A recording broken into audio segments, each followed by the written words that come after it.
Erev Tov, bienvenidos a todos.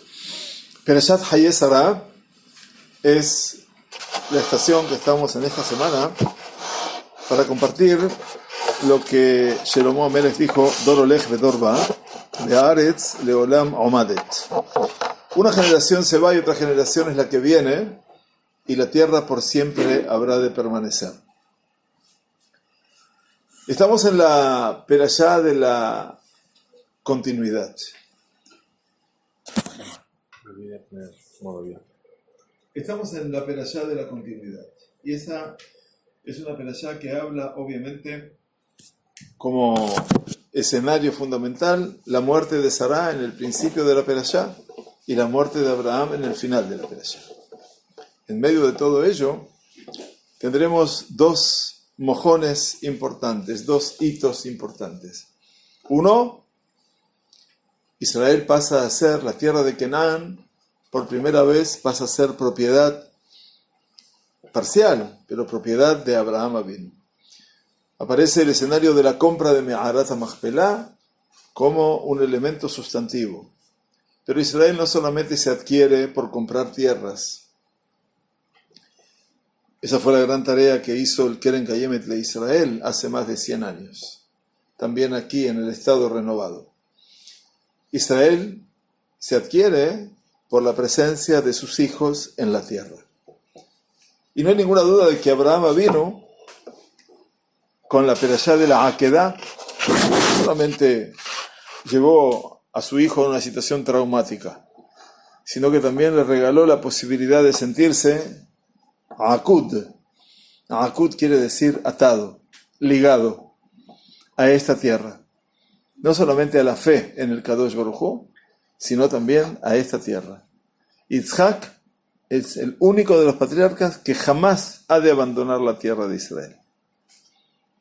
Y esas son las condiciones que le pone Abraham a Eliezer, su fiel servidor, mayordomo de su casa, Ben Meshek Beto, como lo dice la Torá, en el momento que lo envía a buscar allende el Jordán, a su tierra, a su ciudad natal, a su parentela, reviviendo el Lej Lejá de Abraham, pero al revés, tierra, ciudad natal, casa de su padre, lo manda a su siervo, a su esclavo, a la casa de su parentela.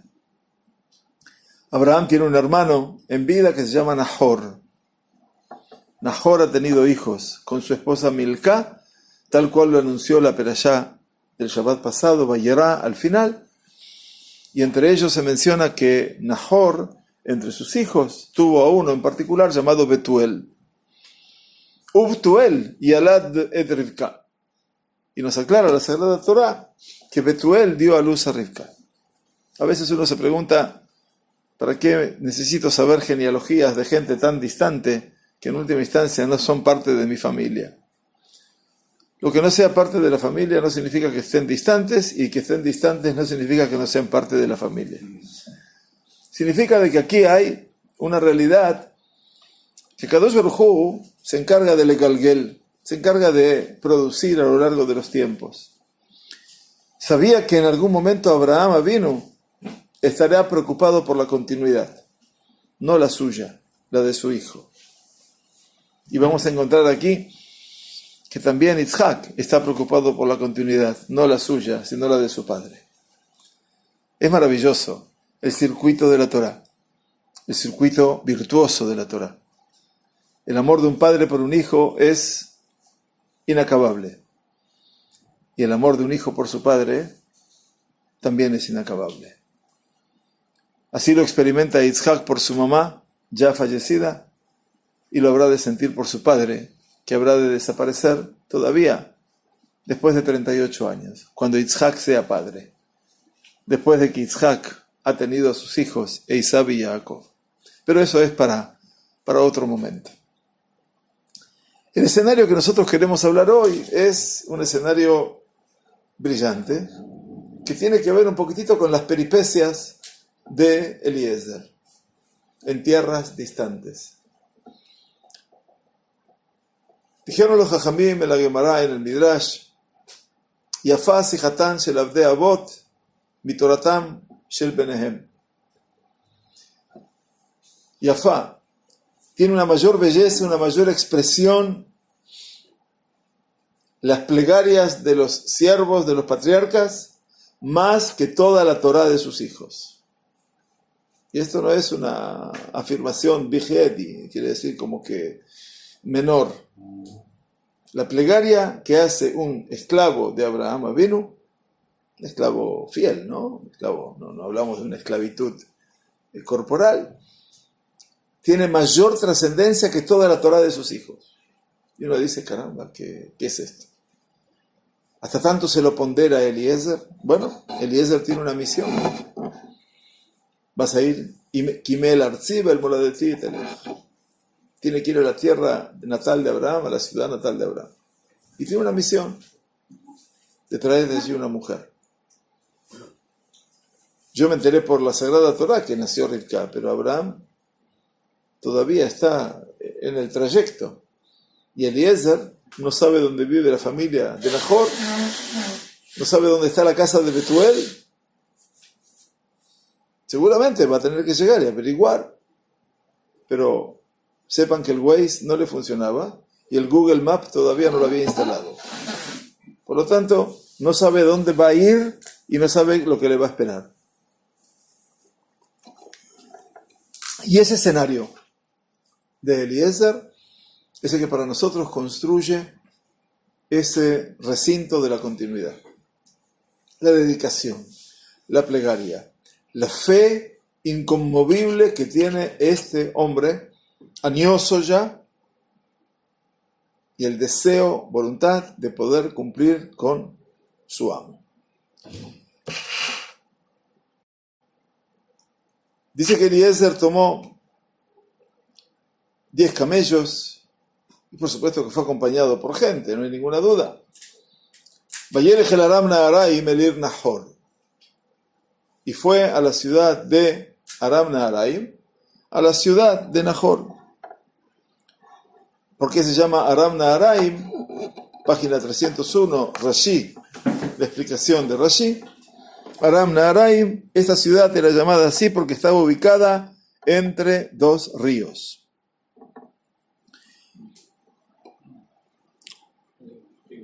Dos ríos, no se refiere aquí a la Mesopotamia, Tigris y Éufrates. Ahí están, en la zona de Irak. Allí está donde el destino final. Pero claro, él sabe que tiene que ir a un lugar, geográficamente está entre dos ríos, pero tiene que ir a un lugar que se llama la ciudad de Nahor, el Air Nahor. Pero la ciudad de Nahor no existe. La ciudad es la ciudad donde vive Nahor. No es la ciudad, el nombre de la ciudad.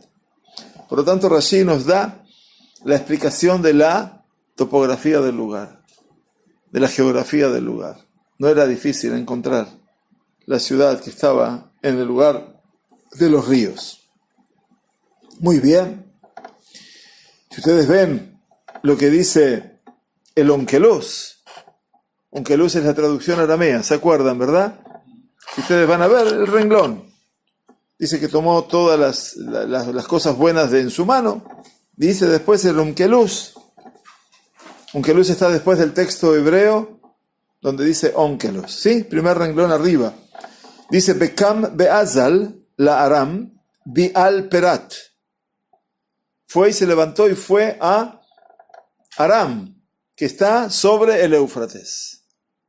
O sea que Onkelos ya me ubica directamente desde el punto de vista geográfico que la ciudad de Nahor está sobre el río Éufrates. Bien, entonces vean que ustedes cómo conocen ellos ya la geografía del lugar. Muy bien. Ahora entramos de lleno en la llegada. Dice el versículo 11, Vayabrej a Gemalim. La traducción, muy bien hecha, dice, hizo arrodillar a los camellos fuera de la ciudad junto al pozo de agua, a la hora de la tarde, cuando suelen salir las mujeres que extraen agua. Tenemos acá dos escenarios. Hizo arrodillar a los camellos. ¿Por qué dice que hizo arrodillar a los camellos? Vayabrej. La palabra Vayabrej y no Vaybarej, como lo pueden leer, Vayabrej viene de la palabra Berej, rodilla. Por lo tanto, los camellos tienen una forma de sentarse que es sobre sus rodillas mamash. Así se sientan. Vayabrej los hizo sentar. Y eso es lo que dice Rashi, para que entendamos todos. Que en este caso, dice Rashi en su explicación, Vayabrej, el verbo Vayabrej significa que los hizo echarse al suelo. O sea que los camellos dejaron de estar parados y se echaron al suelo. ¿Dónde estamos? Al pozo del agua. Si ustedes quieren encontrar un meeting point en las ciudades de la antigüedad, el meeting point no es el aeropuerto, es el pozo del agua. Veramay. Para que ustedes vean la vitalidad de lo que representa el lugar, es el pozo del agua. Allí se juntan todos. Ahora me entero de cuándo llegó, eventualmente, en el momento de que Leet Erev.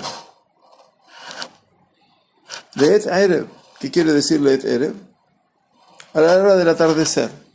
Es interesante que nadie salía con las horas del sol a buscar agua, sino al atardecer. Quiere decir cuando la fuerza del sol deponía.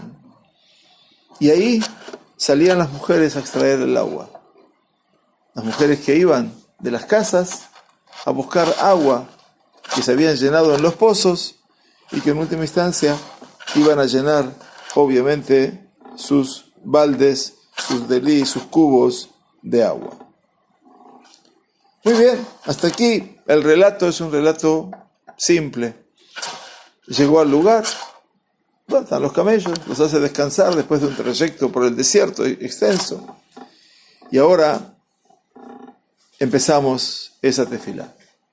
Veamos la primera palabra, Vayomar, y ahí ustedes tienen que distinguir en el hebreo que tiene la palabra Vayomar y que por supuesto la lectura de la Torá tiene también no solamente palabras, sino también tiene signos musicales. Ta'ame amikra. Y ahí tenemos arriba de la reish, si ustedes ven la palabra Vayomar, van a ver un signo musical muy diferente, que está muy pocas veces en la Torá. Y que tiene que ver con un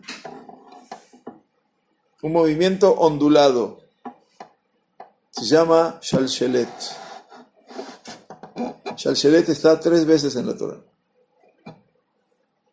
Ahora vamos a hablar de las 2 veces que están, porque vamos a verla enseguida después en Perashat Vayeshev con Yosef, que es cuando Yosef se tuvo que pensar qué hacer, si hacía o no hacía lo que tenía que hacer con la mujer de Potifar. Ahí aparece un Shalshelet. Y acá aparece el primer Shalshelet, Vayomar. Quiere decir que el Vayomar es un Vayomar ondulado, que habla de cierto estremecimiento, de cierto temor, de cierta incertidumbre, de no saber qué hacer. El hombre frente a lo incierto. Estás en un lugar que no conoces. Estás en un escenario que tenés que entregarte a la casualidad o a la fe. Eliezer prefiere dedicarse a la fe. Vayomar.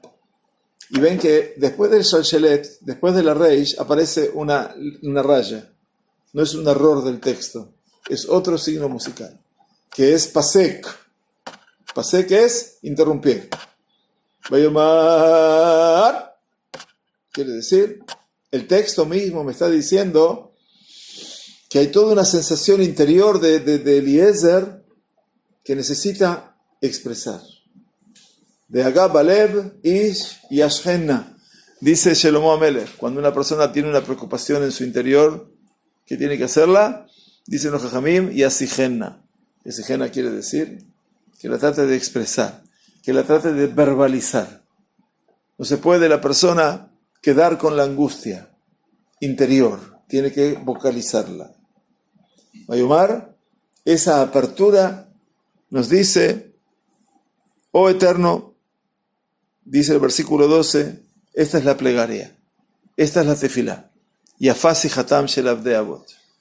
Hermosa es la plegaria de los esclavos de los patriarcas, más que la Torá de sus hijos.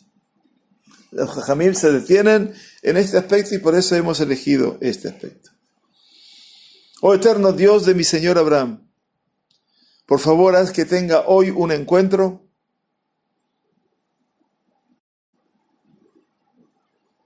Hakrena lefanay hayom, y haz bondad con mi Señor Abraham. ¿Qué pide? Eliezer pide dos cosas. Ante todo, Hakrena lefanay hayom, y haz bondad con mi Señor Abraham. Todo lo que yo vengo a hacer, dice Eliezer, no es sino que venir a cumplir el escenario de mi voluntad con mi Señor. No vengo por mí, ni soy yo el que va a tener el mérito. El mérito es en nombre de ¿quién? De Abraham. Si ustedes quieren ver lo que es fidelidad, o lo que se dice en hebreo, neemanut, acá la tienen planteada. Pero por otro lado, utiliza una palabra, habla el Dios de su Señor Abraham, pero dice, Hakre na lefanay hayom. ¿Qué es Hakre na? Hakre viene de la palabra hebrea mikre. Mikre, ¿qué quiere decir? Lo casual. Lo casual. Aparentemente, si está rezándole al Todopoderoso, no podría estar hablando de casualidades. ¿Verdad? Es una contradicción. O creo poderosamente que Él lo va a hacer, o que eso es mikre. Si eso es mikre, ¿para qué me entrego a Él? Si es una casualidad, ¿para qué me entrego a Él? ¿Para qué pido que haga bondad con mi Señor Abraham? ¿Cómo se entiende la palabra hakre na en este caso? Veamos entonces cómo dice el unkeluz. Siempre me aclara a mí la tinta el unkeluz. Y unkeluz dice, Va'amar Hashem Elohe Ribonei Abraham, Dios de mi Señor Abraham. Vean ahora lo que dice. Zamin ke'an Kodamai Yomaden. Zamin Ke'an Kodamai Yomaden. Zamin. Zamin no es la casualidad. ¿Qué es Zamin? Zamin viene de Leazmin. Leazmin, ¿qué quiere decir? No lo dejo librado al azar, sino, por favor, haz que se me presente. ¿Entienden lo que estamos diciendo?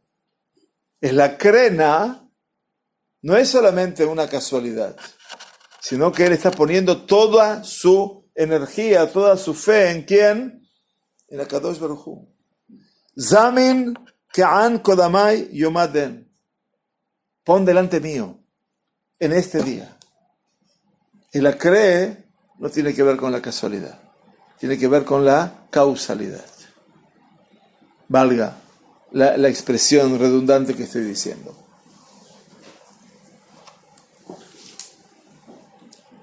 Por eso, leazmin significa cuando yo pacto contigo que tú vas a venir o que yo voy a ir.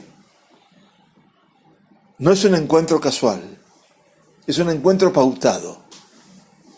Ese es el zamin. ¿Y por qué es un encuentro pautado? Porque tiene zman. Porque tiene un tiempo. ¿Y cuándo es ese tiempo? Dice hoy, Yom Aden, en este día. ¿Me entienden ustedes?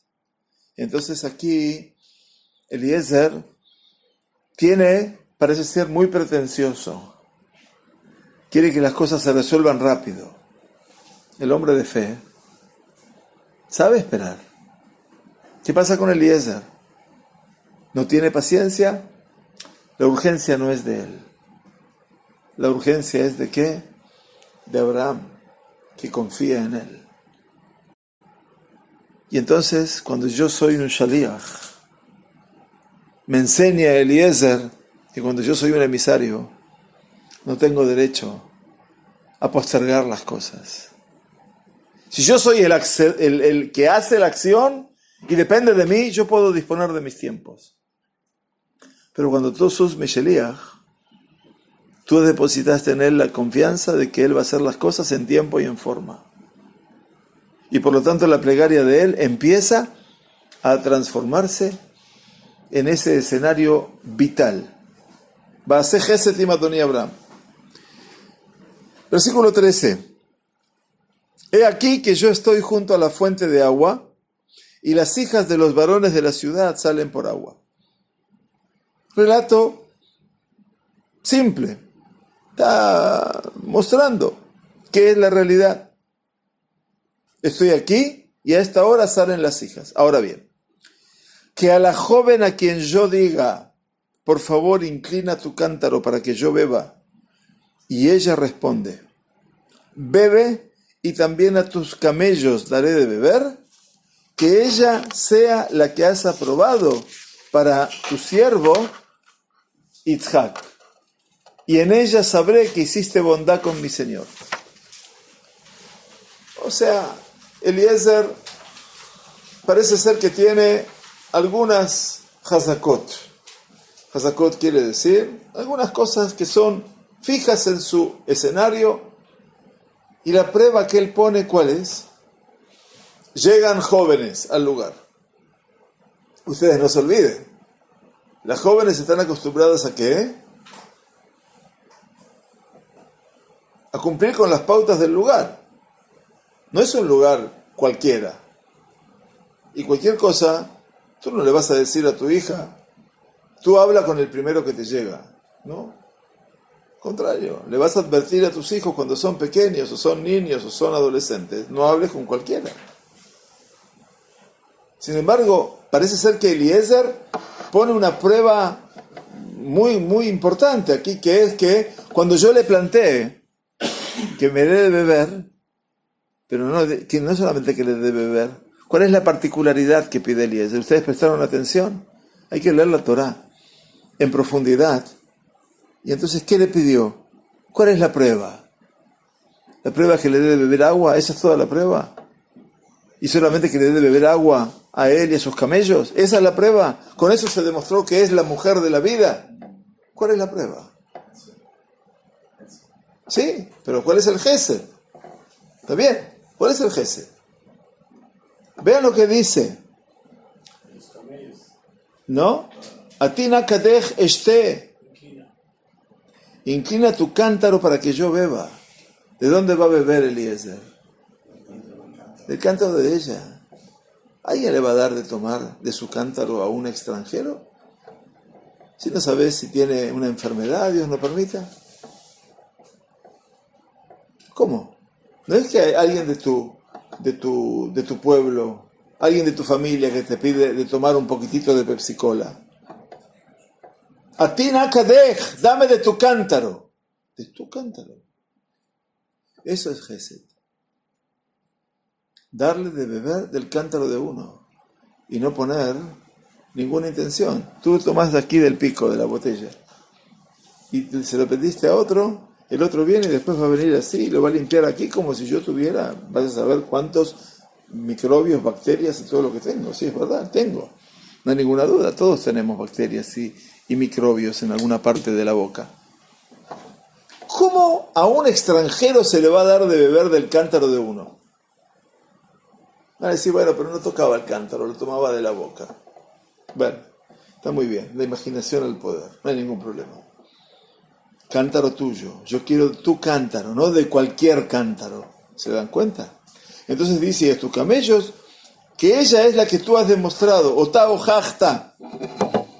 ¿Qué quiere decir? Esa es, como dice un keluz, vean por favor en la primera hoja.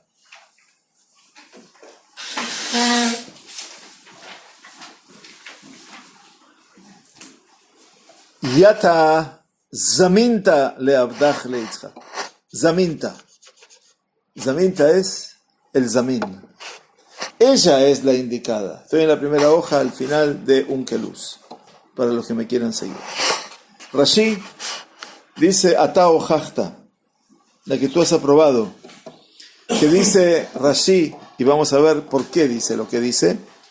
Es decir, si ella hace esto que digo, digna es de él, ya que será bondadosa y merecedora de entrar a formar parte de la casa de Abraham.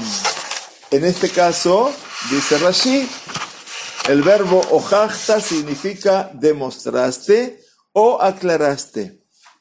Significa lo mismo que aprobé en francés antiguo. Probé en francés, en español, quiere decir probaste. Y en francés antiguo dice, el 63, el llamado abajo, por favor, de la página de la vuelta, el Targum traduce este sentido de destinar, zaminta, el destino, zamin.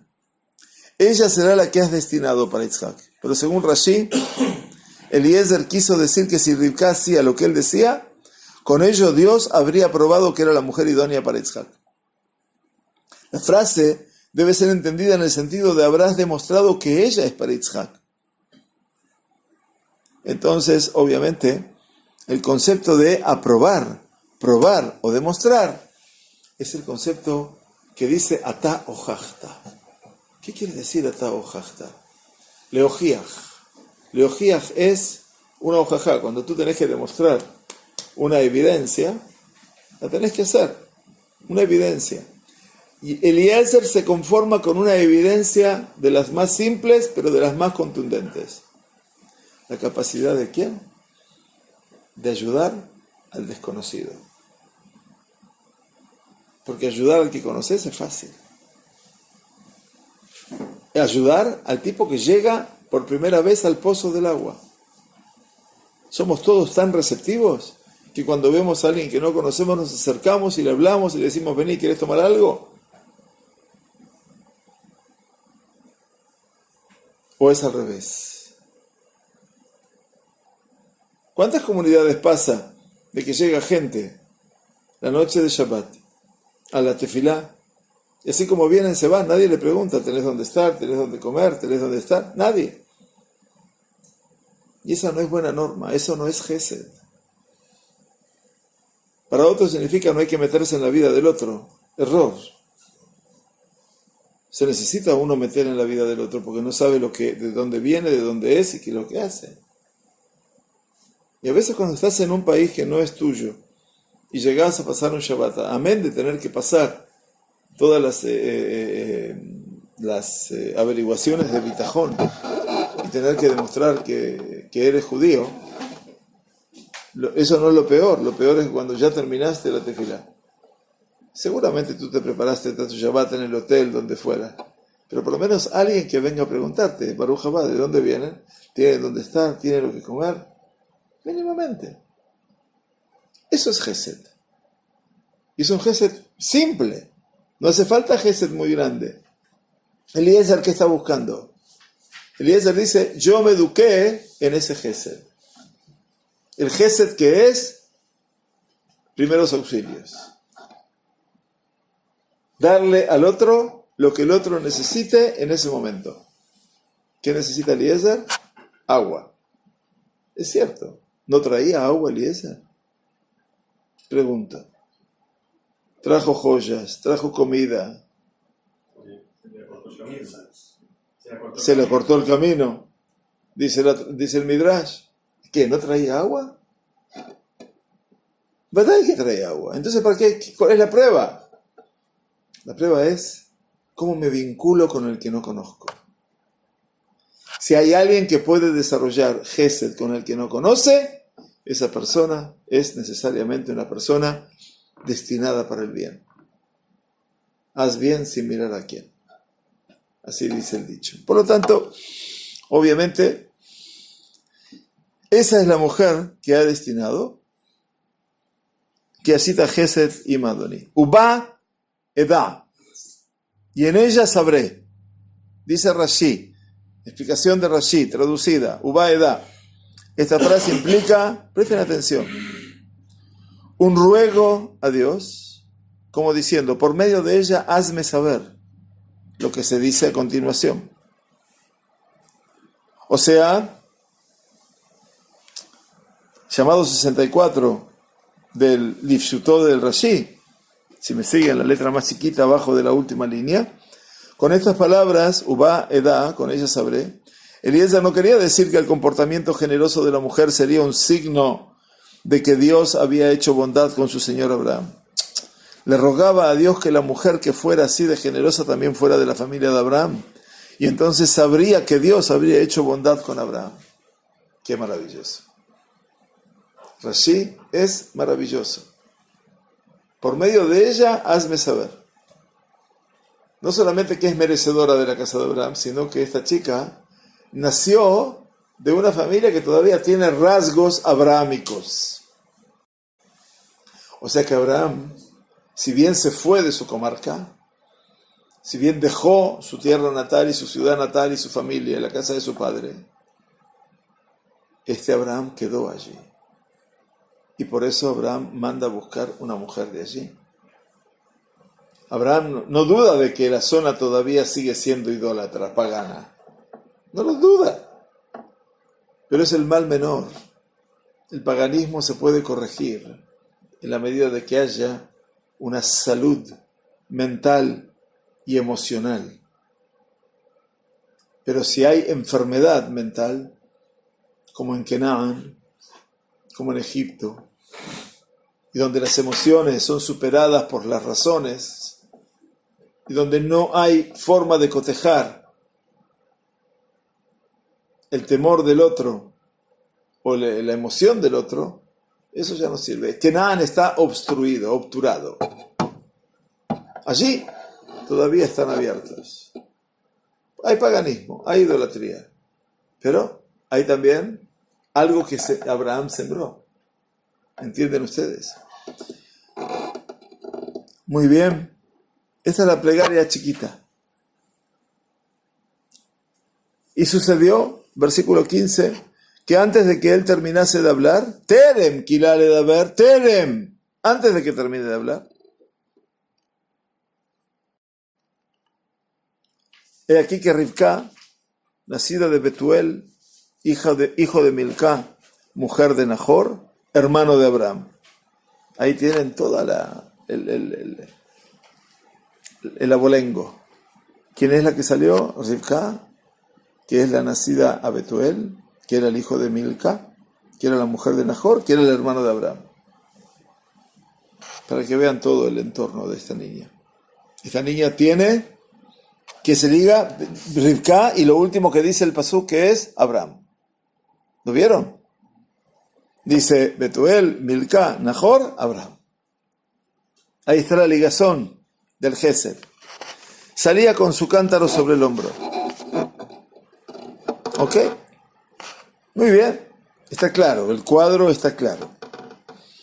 La joven era de muy buen aspecto. Anarato Bat Mare.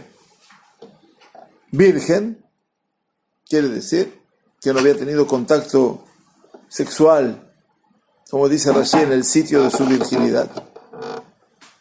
¿Qué quiere decir? El concepto de virginidad significa de que no había estado con hombre alguno. Era muy joven, por un lado. No es que él le pidió su certificado. Pero obviamente, todo esto es importante que nosotros entendamos que hombre no lo había conocido.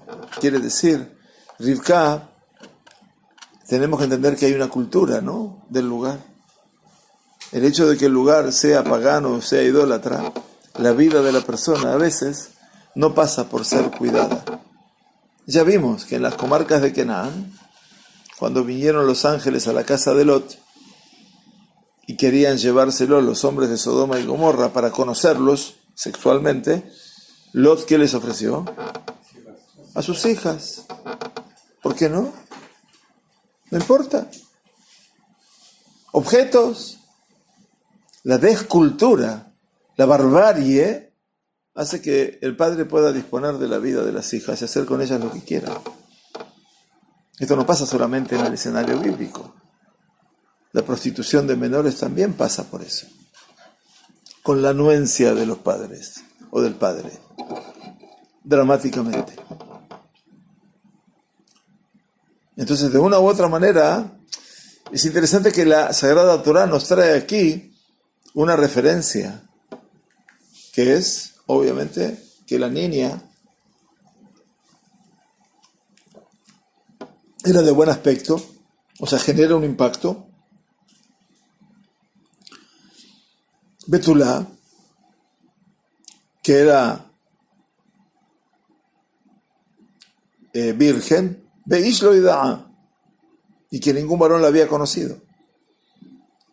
Rashi tiene un problema con el versículo este. Por un lado, dice que Betulá es virgen. Y dice Rashi, versículo 16, si me siguen, por favor, este término implica que ella no había tenido ningún contacto sexual en el sitio de su virginidad. O sea, que a nivel del órgano sexual femenino, como se explica, no había tenido. ¿Qué me implica esto? ¿Que tenía algún contacto sexual? Beish lo ida'a, y ningún varón la había conocido. ¿Para qué dice la Sagrada Torá? Si era Betulá, que era virgen, y no había tenido contacto sexual por su órgano genital, a nivel de su vagina, ¿para qué me dice Ish lo ida'a? Entonces dice Rashi, para que vean la dificultad de Rashi, esta expresión implica que ella no había tenido ningún acto sexual anormal. Pues las hijas de aquellos pueblos cuidaban el sitio de su... ¿Perdón? Di mal. Cuidaban el sitio de su virginidad, pero se prestaban a la penetración sexual en otro sitio del cuerpo. Por esta razón, aquí la Torá testigua que ella estaba limpia de todo eso. ¿Ustedes se dan cuenta lo que es esto? Miren a dónde entra Rashi. Rashi no lo dice en términos peyorativos, pero dice que obviamente la sodomía también estaba presente en aquel entonces, que era la norma de Sodoma. Entonces se podía no penetrar sexualmente vía vaginal, pero había otras penetraciones. Dicen, qué avanzado que es Rashi, ¿no? Es un lector de la realidad. Ahora, Rivka dice, era Betulá, Ish lo ida'a. Quiere decir, ningún tipo de contacto sexual había tenido. Como lo sabe. Eventualmente, bueno, se ve que era muy niña. Era muy joven. No en vano el Midrash va a decir que Rivka tenía 3 años en este instante. Nadie pensaría de este tipo de degeneración. Midrash trabaja la idea de que Rivka era muy jovencita. De todas maneras, una niña muy jovencita, sin desmerecer al Midrash, no podría levantar cántaros de fuente para entregárselos a los camellos, ¿verdad? Entonces lo que tenemos que entender es que esta juventud incipiente de Rivka implicaba que su contaminación ideológica, así como física, era pequeña. A pesar de que vivía en medio de paganos y de degenerados a nivel sexual, ni siquiera la idolatría había penetrado en ella, ni tampoco había penetrado ningún hombre. Entonces eso implica la corta edad. Ese sería el concepto, que yo entiendo que debe ser así. Entonces, aquí llegamos al punto en el cual Rashi realmente nos ilustra en forma muy elocuente. Ella descendió, el final del versículo 16, ella descendió a la fuente y llenó su cántaro y subió. ¿Qué significa? Fue a llenar su cántaro y se fue. Batoret. Kadá. Entonces aquí vemos que ella sube la fuente y la levanta. En este momento, el siervo, dice el versículo 17, corrió a su encuentro y dijo, por favor, dame de beber un poco de agua de tu cántaro. Tal cual lo dijo anteriormente, ¿sí? Dame de beber un poco, ¿sí? Ahora, ¿por qué corrió? El siervo corrió a su encuentro. ¿Dónde estaba el siervo? ¿Dónde estaba? El pozo del agua. ¿Cuánta distancia lo separaba? ¿Cuánto? ¿1 kilómetro? ¿500 metros? ¿20 metros? ¿Cuáles son las opciones? ¿Estaba cerca o estaba lejos? ¿Qué les parece a ustedes? Pueden opinar, ¿eh? Cerca, muy cerca estaba. ¿Por qué dice aquí, Bayarots likrata? Rashi presta atención a eso. Y por eso Rashi lo explica. Porque ¿a quién se le ocurre con la sabiduría de Rashi explicar que corrió a su encuentro? Cualquier imaginación se lo puede decir. ¿Por qué Rashi dice corrió a su encuentro? Dice, pues había observado que las aguas del pozo subían al encuentro de ella. Entonces, ¿por qué? Rashi dice que Eliezer empezó a ver cosas sobrenaturales. ¿Por qué a ella y no a otra de las mozas? Las sho'avot, las que sacan el agua, eran muchas. Todas las mujeres salían a esa hora. ¿Por qué él fue hacia ella? Rashi explica el Midrash que dice porque vio que las aguas del pozo subían al encuentro de ella. Es muy interesante. Porque dice, ella descendió a la fuente y llenó su cántaro y subió. No dice que bajó el cántaro a las aguas y las llenó el cántaro, sino que dice que llenó su cántaro. Entonces, ¿qué dice Rashi? Lo que vio Eliezer aquí era algo raro. Las aguas subían de la fuente de agua del pozo y llenaban el cántaro de ella. Había algo antinatural, sobrenatural. Y eso es lo que explica Rashi. Había observado que las aguas del pozo subían al encuentro de ella, porque no dice el pasuk que sacó el agua del lugar, sino llenó su cántaro. Quiere decir que lo hizo sin ningún tipo de esfuerzo. Las aguas llegaron a ella, no ella a las aguas. Agua como símbolo de la pureza también. Mejor, por supuesto. O sea que hay algo, ¿no? O sea, tú vas al encuentro del agua y de repente el agua viene a tu encuentro. Entonces como que hay algo que está modificando el escenario de Eliezer. Y por eso va a hablar con ella. ¿Y qué le pide? Por favor, dame de beber un poco de agua de tu cántaro. Akmini na me'at mayim. El verbo, presten atención a lo que Rashi, siempre que Rashi explica algo es porque Rashi trata de superar una dificultad. ¿Qué él dijo? Dice, a la mujer que yo le diga, dame de beber de tu cántaro, es suficiente. Pero ¿qué le dijo? Acá no le dijo, dame de beber. Cuando él dijo la plegaria, ¿sí? Atina kadech be'eshte. Inclina tu cántaro y para beber. Eshte, lishtot. Pero acá no le dice eshte. ¿Qué le dice él? Hagmi'ini na me'at mayim mikadech. Hagmi'ini. Entonces Rashi dice, ¿por qué dijo Hagmi'ini? Y entonces dice Rashi, el verbo Hagmi'ini tiene el significado de sorber. Eso implica de que yo te puedo dar de beber y te sirvo en un vaso. Pero sorber, ¿de dónde es? Directo del cántaro. Directo del cántaro, muy bien. Significa lo mismo que humé en francés antiguo. ¿Qué quiere decir? Le pidió muy poca agua. Sorber, ¿cuánto puedo tomar? Muy poco. Sin embargo, la mujer, ¿qué le dijo? Y ella dijo, bebe, Señor mío. Y se apresuró a bajar su cántaro de en sus manos y le dio de beber. Qué interesante. Shete Adoni. No. Un sorbo no. Shete Adoni. Bebe. Beber significa tomar una cantidad mayor que un sorbo. Batemaher, Batoret Kada, se apresuró e hizo bajar su cántaro. Y para que vean ustedes, Rashi no se pierde pisada de nada. Y aparece un Rashi que uno dice, ¿para qué lo escribió? ¿Qué dice Batoret Kada? Bajar de su cántaro de encima de su hombro. Está claro. ¿Pero por qué? Porque significa de que Batal es que el cántaro lo ponen aquí. No lo llevaban de la mano abajo. Acá el cántaro no puede ir. Acá va el cántaro. Ya había hecho el esfuerzo de llevarlo hacia arriba. ¿Y ahora qué hizo? Lo bajó de su hombro. Quiere decir, ¿está dispuesta a qué? A compartir con él. Está dispuesta a darle de ella. y le dio de beber. Batashkeu.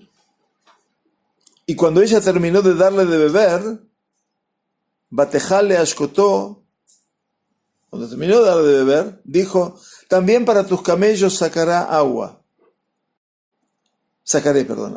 Hasta que terminen Adim Kilú. Al revés esto, ¿no? Sí. Hasta que terminen de beber. ¿Qué significa? Otra vez, hasta que terminen de beber. ¿Qué significa hasta que terminen de beber?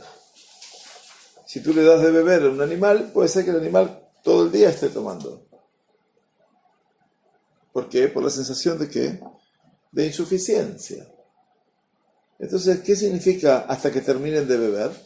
Rashi está alerta a todos estos pasajes que parecen pasajes sin importancia, pero que demuestran la calidad de la persona, la calidez de la persona. Dice Rashi, hasta que terminen de beber, cita a Onkelos. El Targum de Onkelos tradujo la frase Imkilu en el sentido Disapekun, hasta que beban lo que necesitan. El Targum lo tradujo así porque se considera que terminan de beber cuando han bebido todo lo que necesitan. O sea, el animal termina de beber solamente cuando no necesita más.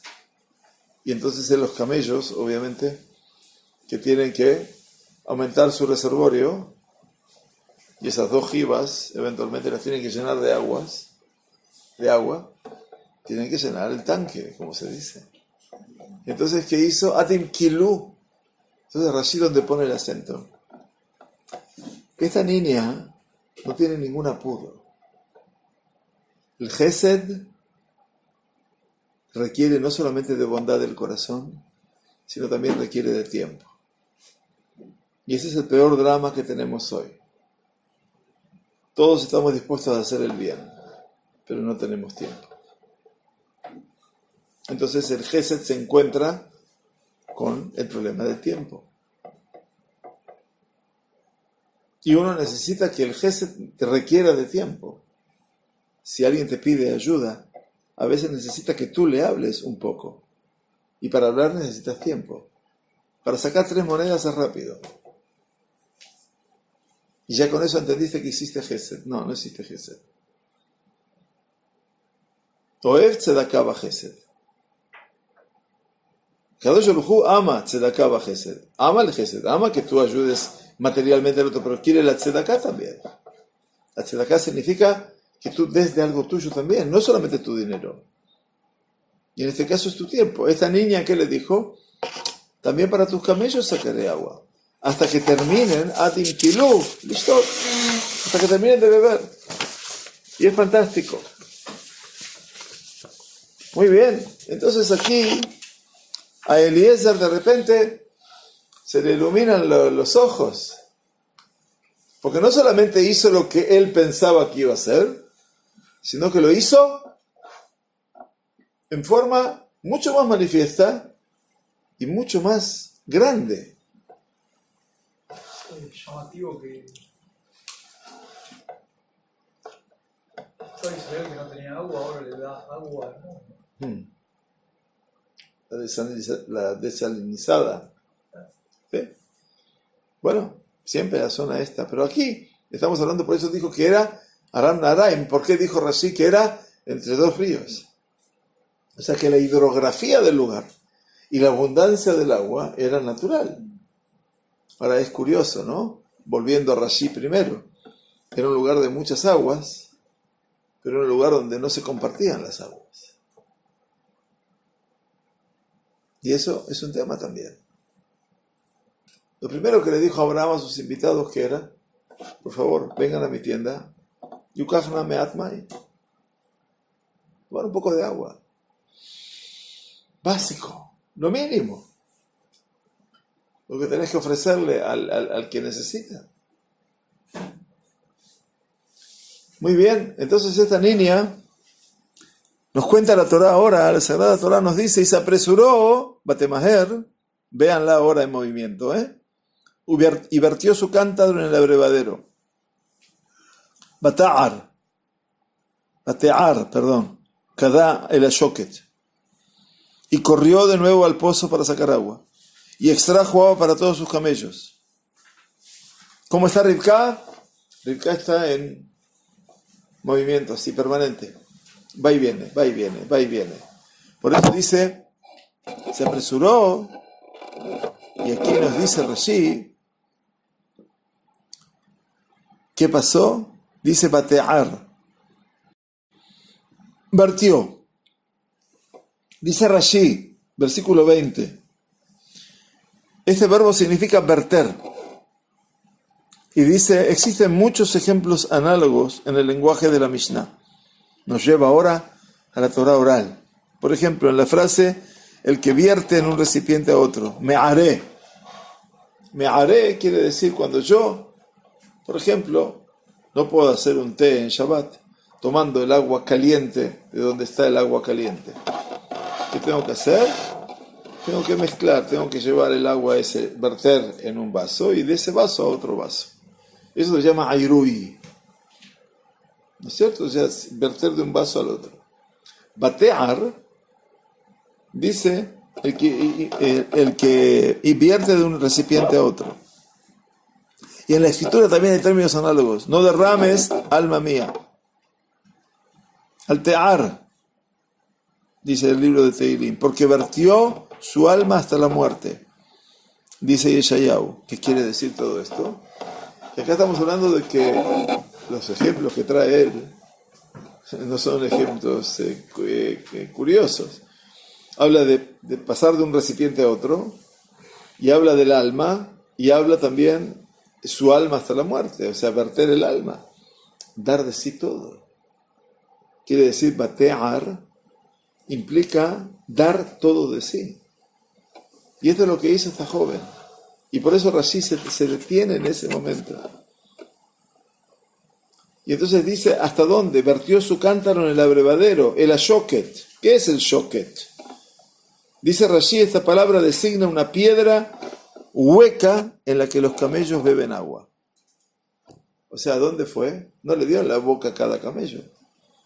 Pero hay una piedra hueca que es como un bebedero. Allí puso el agua y los camellos iban allí a beber. Todo estaba preparado. Entonces la vemos a Rivka con una expertez muy grande. Y eso es una enseñanza mayor. No dilatar la bondad en tiempo y hacer las cosas lo más expreso posible, para que nadie espere por lo que yo hago. Y corrió de nuevo al pozo para sacar agua.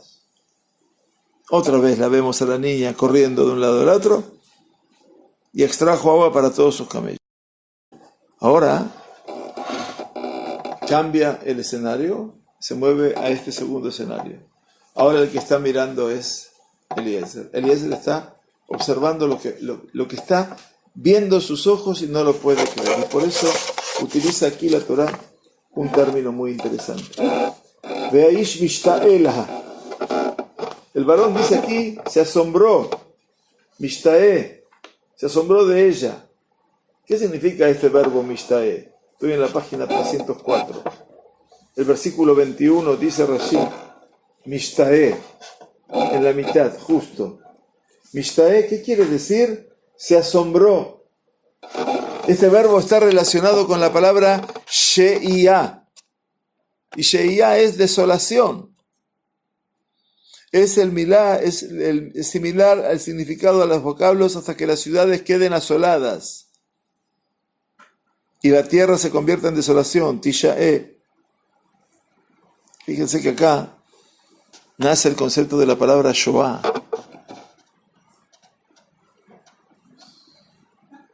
Shoah no es holocausto. Eso lo bautizó el mundo occidental y cristiano. Shoah significa desolación. Significa aridez total. Asolación, desolación. Esto es lo que explican aquí, el comentario de abajo. La raíz Shin Aleph Ei generalmente denota desolación y vacío en un sentido físico. Vaya. Pero en el modo reflexivo, itpael, cuando conjugamos el verbo ya no en piel o ifil, sino en itpael, reflexivo, es utilizado en el sentido de asombrarse, quedarse perplejo. Por la razón que Rashi indicará en el comentario siguiente. Ahora vean ustedes el concepto que sigue después. Mishta'e. Rashi sigue prendido a la palabra mishta'e. No hay ninguna duda de que una situación como la Shoah te deja con la boca abierta, ¿no? También te deja asombrado. Por eso Shoah. Por eso mishta'e. Pero Rashi utiliza ahora el concepto mishta'e y dice, Eliezer, ¿me siguen? Se quedó asombrado y estupefacto al ver que las palabras de oración que había pronunciado casi se habían cumplido todas. No está sorprendido por la mujer. Está asombrado de cómo Akadosh Baruj Hu cumple. Sin embargo, todavía le faltaba averiguar algo. No sabía si ella pertenecía o no a la familia de Abraham. Y no te sorprendas por la ubicación de la letra Taf en el verbo mishta'e, porque Taf parecería ser que está de más.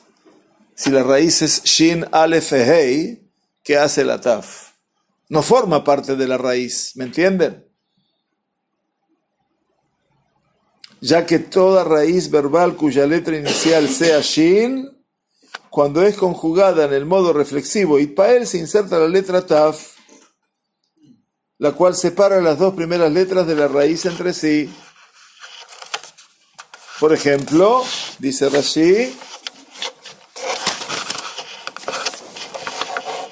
mishta'e en este versículo, y asimismo en el verbo mishtolel, enloquecido, que es de la misma raíz que la palabra sholal, que es privado de la razón. La raíz es Shin Lamet Lamet, pero cuando la hacemos en Itpael, Mishtolel. At matayata Mishtolel, le dijo Moisés al faraón. Y también el verbo Baishtomem, se asombró. ¿De dónde viene el asombro de Baishtomem? Que es de la misma raíz de la palabra Shemamá, desolación. Shim Mem Men. Itpael Mishtomem. Y también el verbo Baishtamer. En la frase, porque los estatutos de Omri son guardados. Baishtamer. Que es la misma raíz del verbo Baishmor, Shamor, guardar. De igual modo, en este versículo el verbo Mishta'e procede de la misma raíz que Tisha'e, quedará desolada.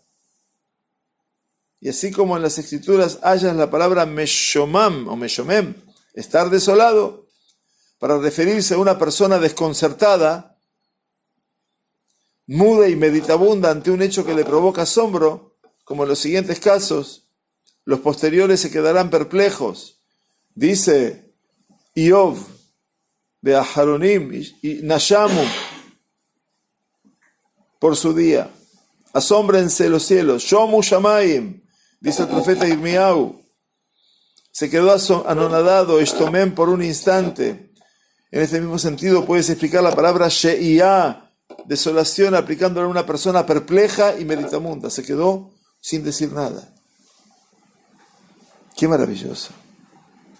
Vean lo que hace Rashi acá, para que vean la riqueza de un sabio. Busca el sentido último de la palabra. ¿Vieron todo lo que citó Rashi?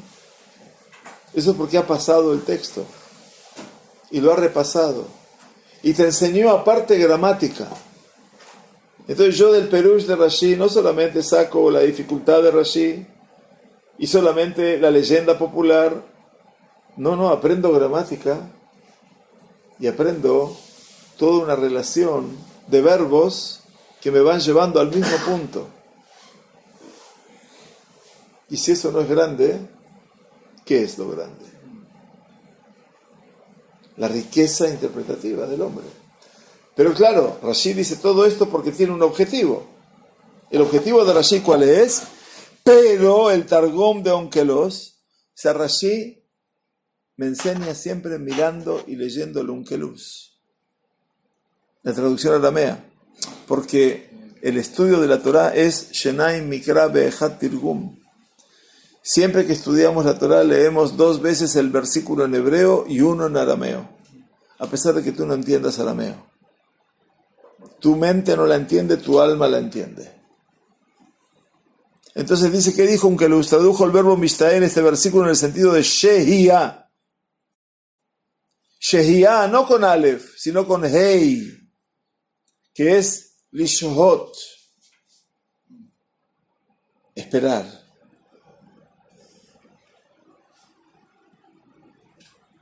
Begabra shahe, el hombre esperó. O sea, es la espera. Ve mishtae lirot, estaba esperando ver. Para Rashi dice estaba asombrado. ¿Entienden la diferencia? Hay uno que está anonadado, estupefacto por lo que ve y no lo puede transcribir y decir, y el otro está esperando. Esperando como si fuera algo específico. Según el Targum, Eliezer aguardó y se paró en su sitio para ver si Dios haría prosperar su camino.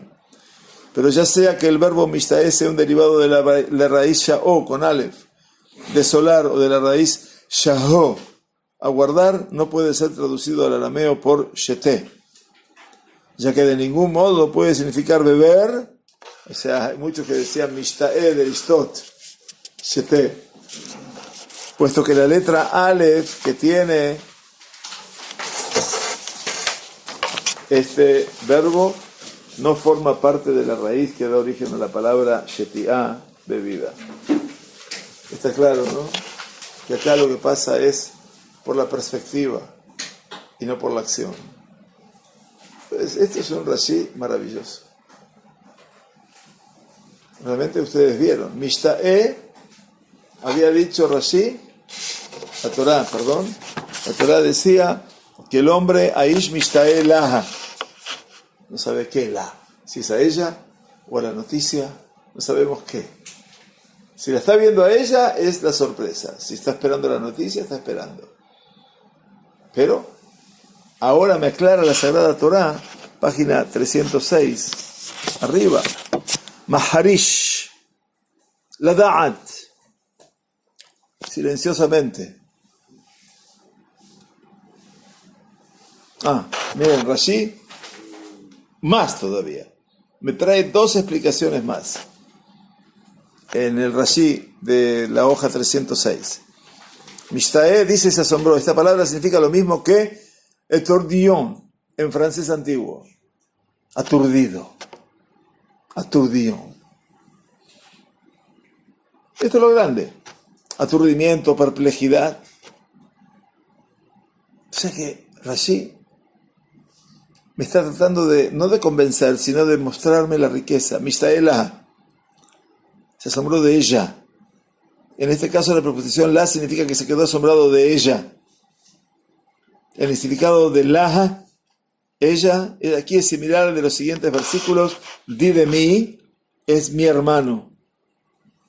Tombri li. No dime a mí, di de mí.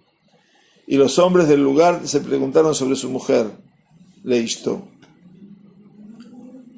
Muy bien. Y ahora llegamos al final. Me fue un poquito lejos. Sin saber si el Eterno había hecho prosperar su camino o no. Y sucedió que cuando los camellos hubieran terminado de beber, el varón tomó un arete de oro cuyo peso era de medio ciclo y 2 brazaletes para sus manos cuyo peso era de 10 ciclos de oro. Y dijo, ¿de quién eres hija? Por favor, dime si en casa de tu padre hay lugar para nosotros para el alojamiento. Ella dijo, soy hija de Betuel, hijo de Milcá, a quien ella dio a luz para Nahor. Y le dijo, paja y forraje, tenemos mucho, también un lugar para pernoctar. Entonces el varón se inclinó y se postró ante el Eterno y dijo, Baruch Hashem Eloque Adoni Abraham. Bendito es el eterno Dios de mi Señor Abraham, que no ha retenido su bondad y su verdad de mi Señor. A mí el Eterno me ha guiado en el camino a casa de los hermanos de mi Señor. Entonces la joven corrió y contó en casa de su madre estas cosas. Ahí tienen el hombre agradecido. El último punto que voy a decir son los regalos que le dio a Rivka. Si solamente le dio oro, entonces dijimos, bueno, eso es para mostrar la riqueza. Rashi no entiende que todo lo que brilla es oro, y por lo tanto, vean ustedes en la página 306, por favor, los regalos que le dio. Dice que el hombre le dio, ya termino, el varón tomó un arete de oro cuyo peso era de medio ciclo, Nezem Za'av Beka'a Mishkalo, y 2 brazaletes para sus manos cuyo peso era de 10 shekel de oro. El Beka'a, dice Rashi, medio ciclo, medio shekel. ¿Le suena algo de la Torah medio shekel? Majacita shekel. Dice, en alusión a los ciclos de plata que el pueblo de Israel entregaría una ofrenda para el tabernáculo en el desierto, un ciclo por cabeza. Beka la Gulgolet. Por lo tanto, veamos aquí lo que hace el esclavo de Abraham.